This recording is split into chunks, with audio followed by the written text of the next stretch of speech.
Hello everybody, this is Terry Jeanette with Be Creative, and today we're going to create a tassel. So the first thing I'm going to do is I'm going to take some sari ribbon that I have, and I'm going to measure 4 pieces out that are about a foot long. This isn't going to be a really big or thick tassel, and so just 4 pieces a foot long is more than ample. This video is all about the collaboration challenge that I host each month called Be Creative, and the theme is Snow Cold.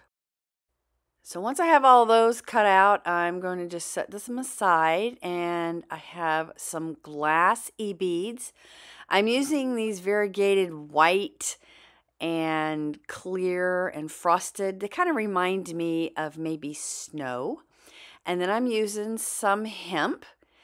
And I'm going to thread about 24 beads onto a piece of hemp that's about a little over a foot long. And then I'm just going to knot them at each end. And so that will leave 12 beads on each end of this hemp. Now there's several ways you can do these little beaded hemp. Right now you see me putting beads onto the hemp, and I put about 12 beads on there. And once I get 12 beads on there, I'm going to tie the end, leaving about an inch or an inch or so, so I can fray the ends of that. And I'll show you how I do that later. But I tie a couple of knots on top of each other. Then I just slide the beads down. And then I'm going to tie another series of knots on top of each other so those beads don't slide all around.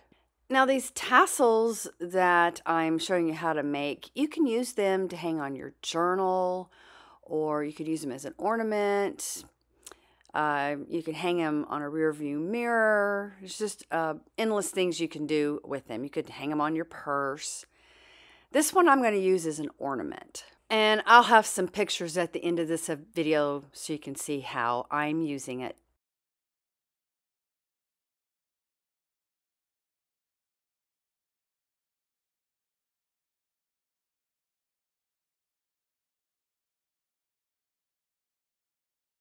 And once I get a big enough knot tied there so those beads don't go sliding all over the place, I'm going to go ahead and measure out about a foot, a little more than a foot. I want to have a foot total, but I need to take into consideration all the knots I'm making, so it's a little bit more than that. So now I'm going to put 12 more beads on the other end and tie a series of knots at the end, again leaving another inch, so I have enough to fray and kind of make it boho looking. I hope y'all are doing okay. I know a lot of people have been sick lately, including our family. We can't seem to catch a break. Seems like, I don't know, just sickness will not go away, but I think we're on the upswing finally. I do a lot of my videos ahead of time and then schedule them, and I'm really glad I did it because I was in bed for almost a whole week. In fact, I lost almost 10 pounds. Of course, I'm probably going to find that really quick here once I'm starting to eat again, but boy, I'm feeling a lot better, and I want to thank y'all for your well wishes during this time. So now I'm tying a series of knots on top of each other. Now I had a couple of knots, like see here, they're not on top of each other. So I'm just going to tie one more knot and try to get a big old knot, all one instead of little bitty knots. You have to really be careful with that. Sometimes it's hard to tie a knot on top of one another.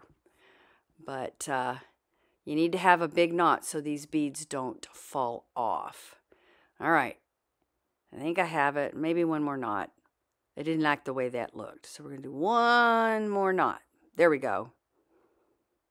All right. So I'm going to slide these beads down. And then I'm going to tie another series of knots up at the top. so these beads don't slide around. And I'm going to probably make about 4 of these little bead sets to mesh in with the sari ribbon that I cut earlier. And by the way, a little tip here, if you're trying to feed a knot closer to some beads, you can take a pen or a needle and put it in the loop there and just kind of slide that loop down so it butts right up next to your bead. I did not do that. I tried to just slide it with my fingers, but if you use some type of a pen or a sharp object, it works a whole lot better. So now we're going to fray the ends, and all you do here is just untwist and take a sharp object, could be a pen, I'm using a bead reamer here, and just comb out the fibers and then trim it off, and you have a boho look.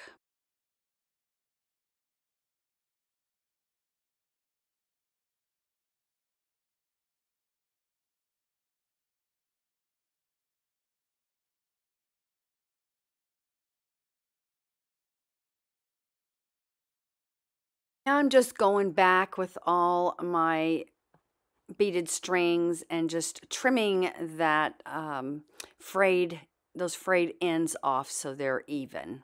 You don't have to do that, but I wanted to do that with this piece. So now I'm just going to lay out all my pieces. Now, I laid all the sari ribbon and then my hemp pieces. I should have mixed it up a little bit more, but just depending on what look you want, you may want to play around with this a little bit. I am taking about 6 inches of wire, and I am going to loop it through and draw it up and twist these together. I am using 26 gauge wire here, and it doesn't have to be a neat twist. You just want your wires to be together. So instead of having 2 pieces of wire, you have 1 piece of wire. And I made sure that my beads that I'm going to use for this piece fit over 2 pieces of wire. That's very, very important. The beads I'm using have big holes in them. They're wooden beads. And I've got this really cool little bead with a hot chocolate cup on it. And then some red beads. And I'm just going to put them in the order I want. I've got some bead caps that have big holes in them. So put that on there, and then put my hot chocolate cup bead. Make sure it's facing in the right direction. Top it with another bead cap. And then another red bead. And the snowflake, I'm going to hang that at a later date at the end of this video. But I like the way this looks. Just put that at the bottom there. But right now I'm going to take a pair of round nose pliers, and I'm going to make a loop.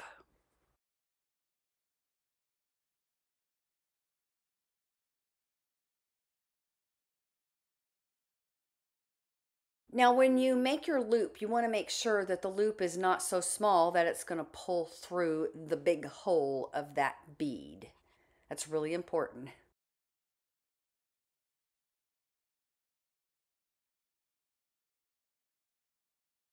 And once you got everything wrapped, you want to make sure that you tuck those ends in. You don't want them to be a poking or a scratching hazard. I mentioned a lot of ideas you could do with this tassel, and one I didn't mention is the obvious. You could actually put it on a necklace.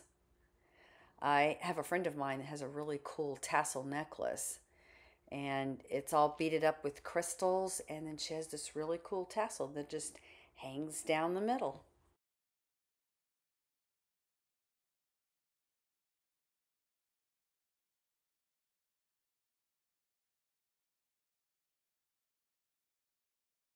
So remember earlier when I said I should have mixed up the ribbon and the beaded hemp a little better?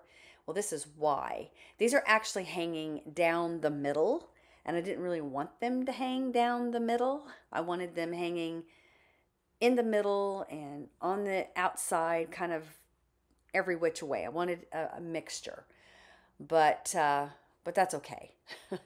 Right now, I'm kind of getting it how I want it because I'm going to um, do some wire work around the top. I didn't have like a big bead cap that I could have put on the ribbon on top there. So I'm kind of going to make my own sort of bead cap thingy. And I'm not using 22 gauge. I'm using 20 gauge for this. And you could probably use maybe even 18 gauge. But I measured about 2 feet, which I'm thinking is more than enough. But I'm just going to start wrapping here messily just to get all the fibers kind of tamed, I guess you could say. And this was kind of hard to do with the camera in my way. Plus the fact I had one of my granddaughters watching me, and I didn't want her getting poked with some wire either. So this was a little awkward, but I managed to get it done.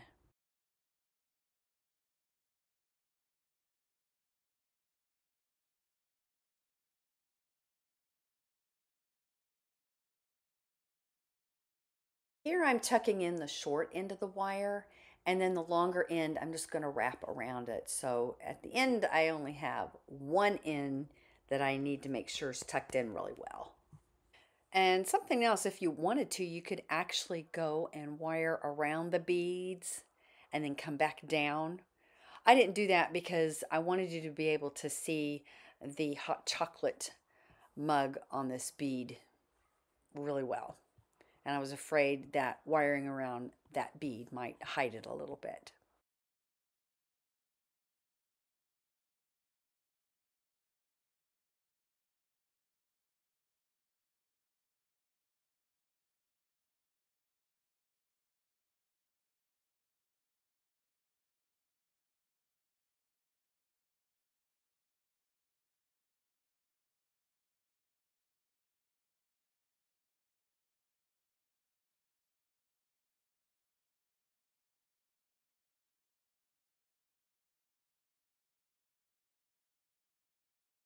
After a while of kind of threading that wire around, I started just twisting my project, and the wire went around a lot smoother.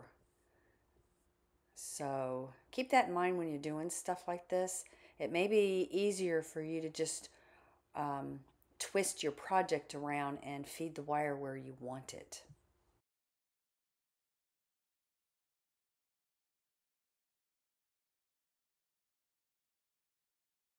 So I still have quite a bit of wire left, but I don't need to use the whole thing. I can actually probably use this piece of wire to hook my snowflake on. So I'm going to go around a couple more times here and clip the wire off and tuck it in. I need to find a good place to tuck the wire in. That's kind of where I'm hunting right now. And so I found a place. I'm going to clip her off and then tuck that wire in really well.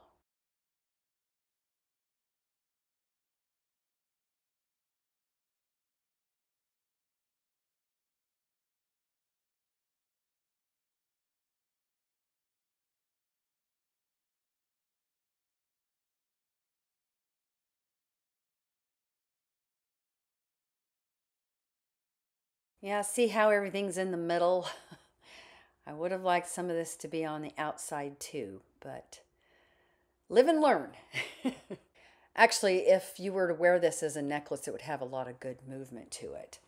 So now we're going to attach this snowflake. So I'm going to take up my leftover wire, and I don't need all this wire, um, but I'm going to go ahead and put the snowflake on there and kind of make its own little bail. Just looping it around and twisting it.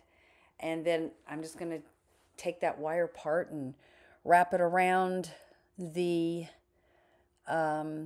where I just finished doing all that wire work. So it'll be a little bit more wire work at the top there. And then tuck those ends in and we're just about done. So a little bit about my challenge that I host every month. I used to host it on my other channel, Tappingflamingo. But since this is a Be Creative channel, I thought it would fit here much better. All you have to do is create something around a word or phrase that I give each month. And tag me so I know that you're participating and I can go check out what you have created. And you can create anything. You could even write a story if you wanted to. And there it is all finished. I actually like the way it came out. And the snowflake dangles very nicely. I just added a jump ring and a lobster claw clasp to the top. I think I may be removing the lobster claw and keeping the large jump ring at the top and just putting a piece of string at the top and using it as an ornament. If you wanted to hook it on your purse or bag or a journal like this, you would need the lobster claw clasp. I'd like to thank y'all for joining me today with the Be Creative Challenge. That challenge goes on every month on the 13th. All you have to do is create anything with the phrase or word that I give you. Next month, February of 2024, the phrase is going to be follow your heart. Again, thanks for joining me and y'all have a great day. This is Terry Jeanette with Be Creative signing out for now. Bye-bye.